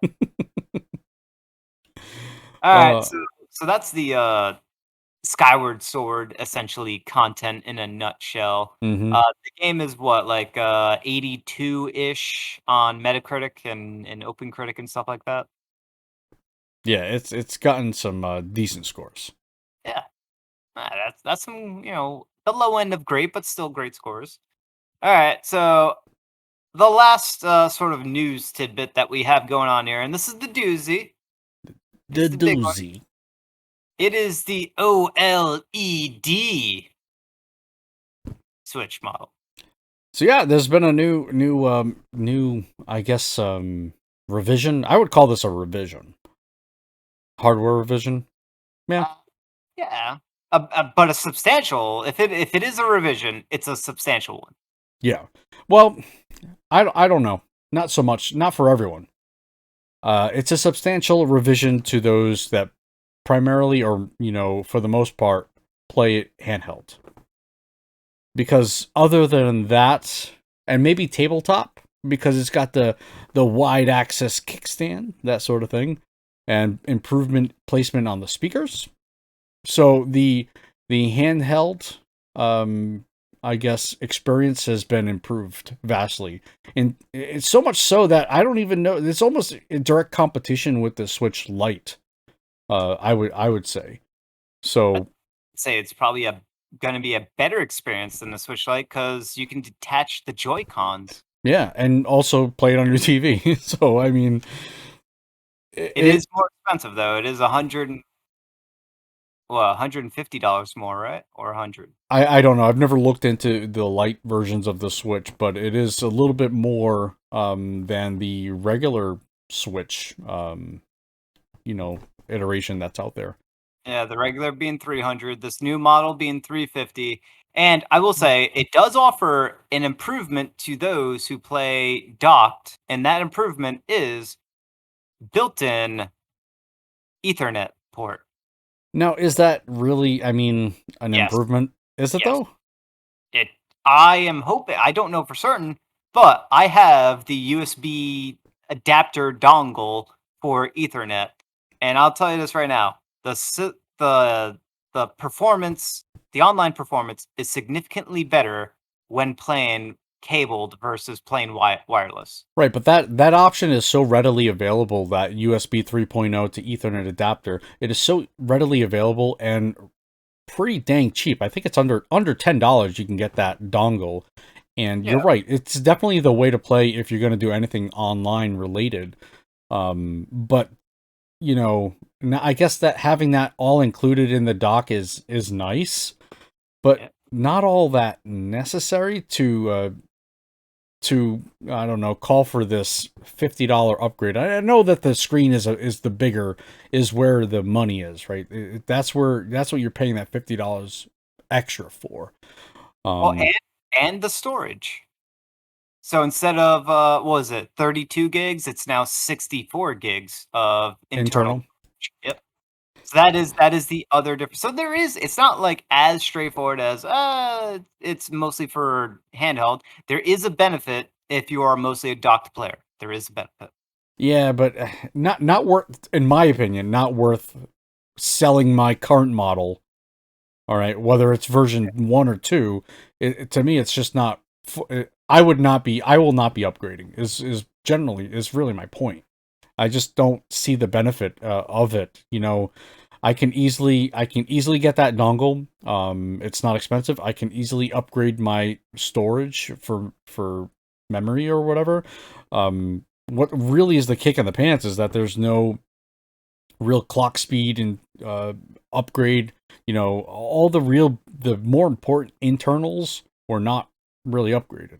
Yeah, so and this is confirmed by Nintendo that the Switch model, the Switch OLED model, does not have a new CPU or RAM or GPU. So it's all the same stuff. I doubt they're gonna do any type of, they might have some functionality there for like overclocking or boosting uh while docked, maybe, but a that is a maybe at best, Right. and most likely, an unlikely. The biggest thing, the most important thing, if this were going to be a sort of a Super Switch or a Switch Pro, the biggest factor would be increasing the memory, the RAM, and they did not do that.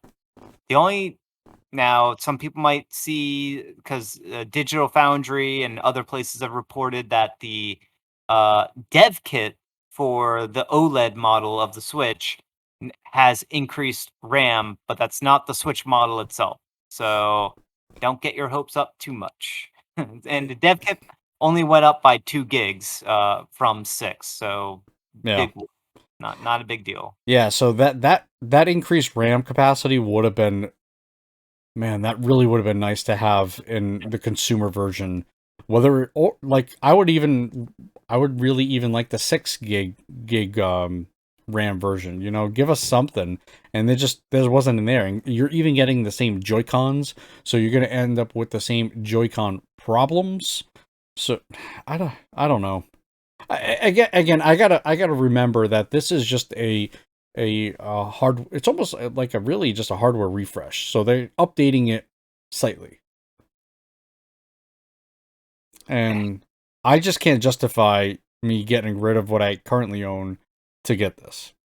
Well, my guess is eh, the old Switch, the original Switch model, is going to get a massive price drop, and they might do a price drop or keep the Switch Lite at its current pricing point, and just the big difference between the Switch Lite and the Switch OLED, that's going to be enough, and then they'll phase out the original Switch model Yeah, until all that's left is the OLED and the Switch Lite, and then they'll drop the OLED down to the original, at the very least, the original Switch price, the 300, dollars, and maybe eventually lead to another price drop, maybe Right. on Switch Lite. That's a Yeah. maybe. Well, that certainly makes sense. Phase out.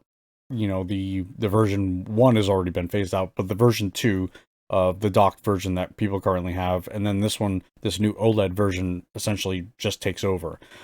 So let's just talk about this screen. So it's OLED, so you're gonna have increased uh, quality there. It's going to be a Yep. little bit bigger, so you're going to have reduced bezel size. You're going to have a bigger size, but its maximum output or resolution is at 720. So you're not getting 1080 at all, which is kind of disappointing, to be honest with you. Well, it makes sense if they're not changing any of the internals. Hmm. If the handheld version, or when you're playing off the dock, if they allowed for it to display instead of 720 up to 1080, that means that they would need to upclock the GPU and CPU, and that means you're going to drain your battery life more unless they improve the battery. Hmm. So it's a trade-off, and that's the whole reason why it's locked at 720p on the smaller screen, because you don't really need 1080p on such a tiny screen. 720 is gonna look it's still gonna look fine. Even though the screen is slightly bigger, 720 is still gonna look real good on it. It's gonna be real hard to notice the difference between 720p and 1080p on such a small screen. You'll Right. notice it, but it's not gonna be as obvious when you're playing on the dock. So Yeah. I I'm sorry. Go ahead. no, I mean I just don't think having this OLED, which is a very nice screen technology, it's the best out there now. I don't think having it be locked still at 720p is all that big of a deal. Yeah. I mean, it's just another one of those things for me personally. Just to say that I am not going to be in on this. I think this is great for people who are just going to be getting a Switch. It's going to be great for those handheld, primarily handheld players. It's going to be great for them. Yeah. It's just not. It's not for everyone. I just think they needed to do a little bit more behind the scenes, essentially, to get more people to jump on it. Well, I think I think it is it's obviously that, but it's also there was a hope by current Switch owners of get buying into an upgraded Switch model, and that's not what this is being marketed as. This is not for, hey, existing Switch owners, here's the new model that you've been waiting for that does more, Right. uh, performance wise, graphics wise. Now, some people that already own a Switch are definitely going to jump on this and upgrade, Hmm. and but for you and I, we're not going to upgrade because it's not going to give us, more performant, better looking games or visuals. So Right. Now, in saying all this, there is an option to buy the dock separately, which will probably be the thing I do. I might just get the dock, and it's primarily for aesthetic reasons. I got new cases for my Joy-Cons, and they're white. I had made them white a while ago. And I just think it would work in this case. Now I'm assuming that my older Switch or my Switch, current Switch, will fit into this new dock. That I don't know. I think so. That again, I'm just not entirely sure. it But you, should. yeah, well, you should. You're right. It should, but The width difference is like it's like 1/10 of an inch or something like that. The width difference. yeah, So, and I believe the thickness is exactly the same, and the height might be almost exactly the same. There's a slight difference in weight, and there's a very slight difference in width. So dimensions wise, it should still fit. I don't know for certain, and Nintendo, I don't think there's any news out there, or information out there that suggests that you can take the old Switch model and stick it into the newer Switch dock. right. Yeah, I haven't seen that either. But I mean, again, I'm doing it mainly for aesthetic reasons. I don't even care about the you had mentioned the network adapter. That that doesn't bother me. I do think I like the front of the dock. The new dock has the Switch logo, and it lights up. So that's kind of cool. But again, other than aesthetics, this really is just it's just not for me. Yeah, yeah. Well, it same. It's well, I mean, it has all the nice little additions, and I like all those things. And I play my Switch handheld. I play it docked. I'm always running the hybrid. You know, gameplay aspects depending on the situation. But you know, paying more, 50 bucks more than what the current one's selling for, and getting these things when the one thing I actually wanted is better performance, Hmm. and I didn't get it. So I'm just gonna continue to wait it out because I don't need to upgrade. I mean, I think at this point we'll probably just get whatever the next. It won't be a Switch Pro. It'll just be the next whatever the next thing is. I think, unless they stick with this format, you know. I hope they do. I hope they stick with this whole hybrid console handheld model. But they also have some competition now with this Steam Deck. They do, but that's really like a laptop with that looks that's trying to like uh I guess look like a Switch, and it's a laptop and a game controller combined. There we go. Yeah, That's yeah, essentially is. It yeah. it is a fully fledged PC. It's running on the Steam OS, but apparently you can load Windows on it and just run it like a Windows PC. Mm-hmm. It seems like a pretty wild thing. The price point is actually kind of surprisingly low for what it's touting. Well, that's the base model. So there are different models, right? So the Well, most yeah. expensive one's probably the one you really should be going for. Well, the base model is 400 bucks, which is pretty cheap for what it's touting. Mm-hmm. And then the most expensive one is 650, which is still really cheap for what it's touting. So I'm 650 for a laptop, for a gaming laptop, you can't find that. That's No. non-existent.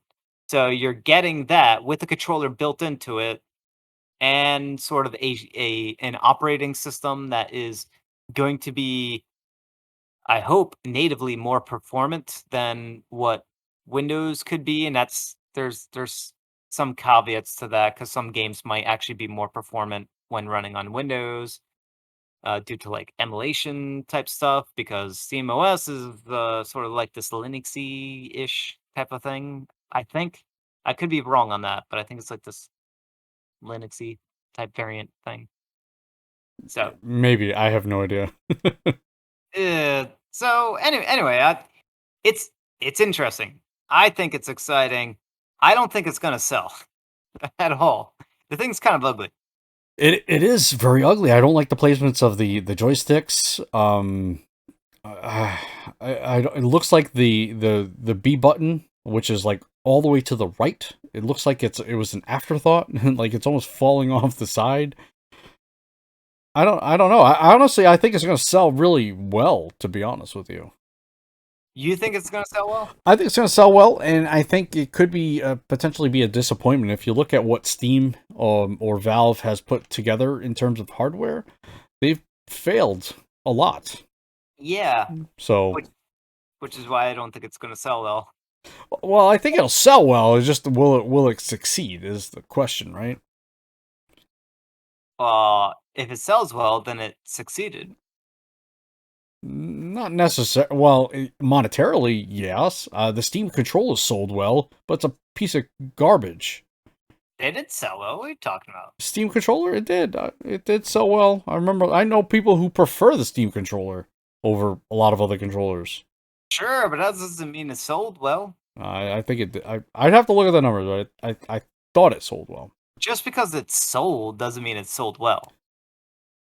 You know, No. if they announce, right, like here I am, Steam, I make, 100,000 Steam controllers, and then I announced like, "Oh, yep, we sold out." You're gonna assume that it sold well, I but in think actuality, the number of like controllers that get sold for like PCs is in like the millions. sure. Like 100,000, but there's millions that get sold on a per year basis. Like, all right, it didn't sell well. I think at one point they were selling their stock, the remainder of their stock for like these controllers for like $1 or something hideously stupid. Yeah, so there you go. If it actually sold well, they would not drop the price. Hmm. There you go. That's all you need to know. Like So prices don't drop when it sells well. Case in point, the Switch. the Switch or just Nintendo first party games in general. Exactly. They because they are evergreen things, the prices don't drop on them, and that's just the nature of it, right? When things Yeah. aren't selling well, aka most Ubisoft games after the first month, the prices get dropped. So yeah, with this new Steam Deck, it's just time will tell, and it will be really quick whether or not it's successful. I think. And yes, and I could this is a prediction. So my prediction of it not selling well is very wish-washy. This is also one of those hills I will not die on because I could be very wrong on this. There is potential. There is potential. I actually hope it does succeed because the aspect of the crossplay aspect of being able to take my entire sort of PC gaming library and to just like lay down on my bed and play it on a handheld seems awesome. Yeah. So, but you're waiting on review type stuff, right? I'm waiting on a whole lot of stuff. Yeah. Yeah, it's not something I'm like. uh, It's not something I need.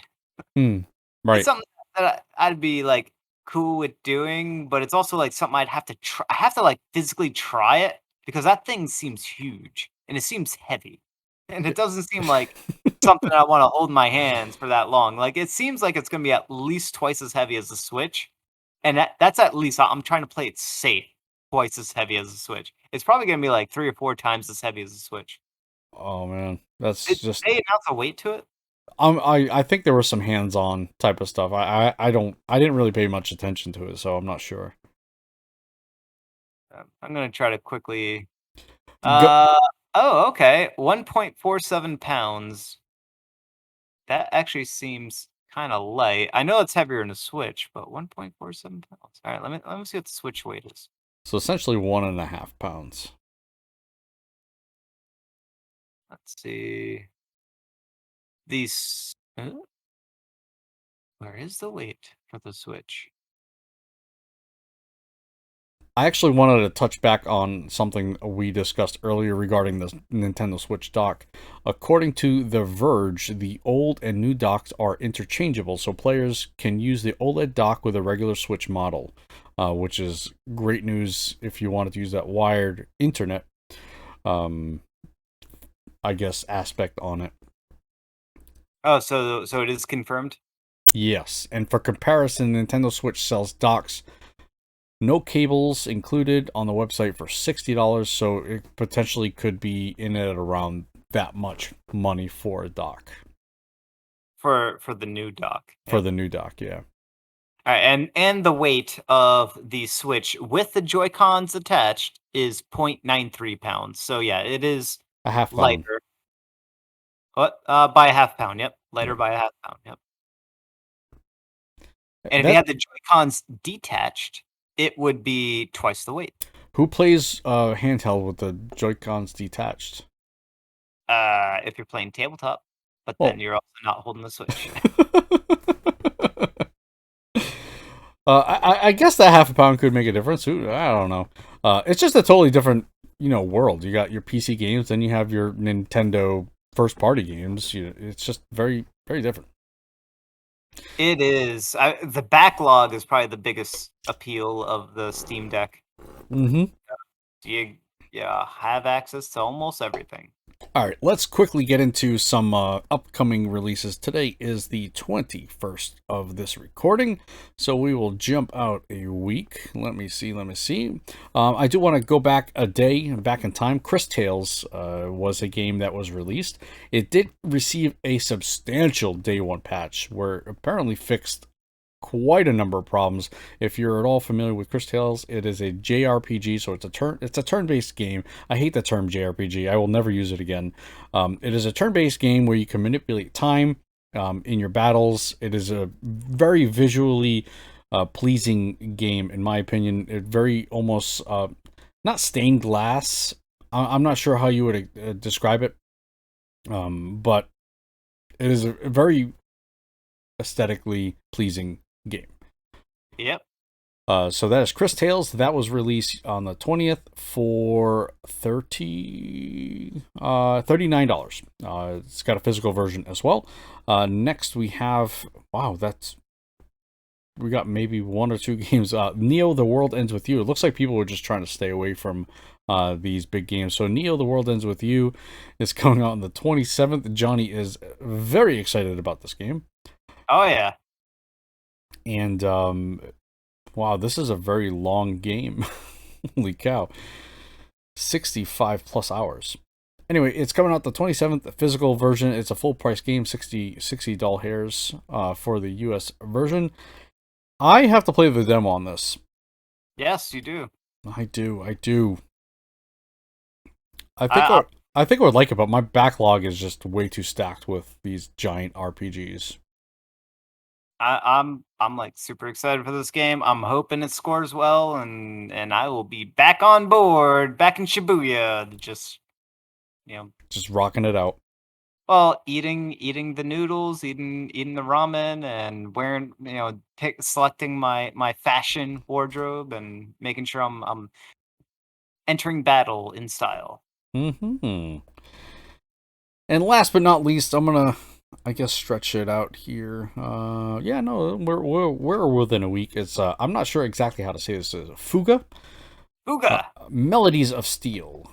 It is a, what is this game? I'm not We exactly. talked about it. We did talk about it. It looks like a furry game. Yes, but you're in a, I guess, like a mech tank, Yeah. and you're, I guess, traversing somewhere, the world or something, and you're living inside the mech tank thing, and you're doing mech tank battles, and then you're also like doing like talking to your crewmates inside of the mech tank, and then you're also doing like dungeon delving stuff as well. Mm-hmm. So it's weird. It's got mech tank stuff, and it had me at mech tank. Had you at Mech Tank. If you go to the Nintendo website or Deku Deals or whatever, take a look at some of these screenshots. One screenshot that really kind of caught my eye. I'm not exactly sure how to explain this. Is that there's some sort of timeline type of thing up at the top of the screen. I don't know if that means there's going to be different timelines. There was a game that you played where it looked very similar to that timeline type of thing. What game was it? Oh, that's Radiant Historia. There we go. So I'm not sure if this is kind of like the same type of deal where maybe whatever you do in terms of what the game impacts where you go on that path, story wise. Nah, nothing's gonna do what Radiant Historia did. I'm not saying it's gonna do what they did, but maybe they took some aspect of it. I doubt it. I what this might be just I have no clue what this is actually. Because all these icons are just weird looking. Yeah, right. So I'm not sure. All Maybe, right. maybe it's like a branching path story thing. Who knows? Uh, But it is a strategy RPG, and it is coming out on the 28th for $40 USD. Kind of a high price point. It is, especially for an indie, but it looks like it could potentially. It has a lot of what's the word I'm looking for? It looks like it could be worth the $40. Yeah. Yep. All right. last but not least, I'm going to stretch it out for this game here. On the 29th, Eldest Souls. This is a pixel art isometric game. It is a kind of like a Souls-like. It's in the name of the game. This game is already out on PC, so you can already play it, I believe. It is a boss rush game. Boss rush pixel art isometric game. Yep. I played the demo. I don't know if it was last year or the year before. Time has blurred together to the point where I have lost track of time. And yep, I played it. It's real good. It's got a big. It has multi skill trees. I think it's a skill tree for each weapon type that you can use. Mm-hmm. So there's different play styles that are involved, and in the demo, you definitely couldn't unlock all. I don't know. You might be able to like unlock one thing, but you could see that there's more to it than that. So it looks very promising. The bosses be hard, and it's a game of boss fights, and I liked what I played, even though it wasn't like super much, but it was it's something to pay attention to. Cool, and that is going to be $20 on the 29th. Excellent. That is going to wrap up today's episode of the SwitchRpg podcast. Thank you so much for listening, and remember to send in any questions, comments, concerns at podcast@switchrpg.com. You can listen to the show mostly every week, if not every other week, and also you can subscribe on your favorite podcast app. And if you do, please leave us a rating and review. We want to climb up them's charts. So your support would be amazing. And finally, remember to head over to SwitchRpg.com for all your RPG needs on the Nintendo Switch. Until next time, peace.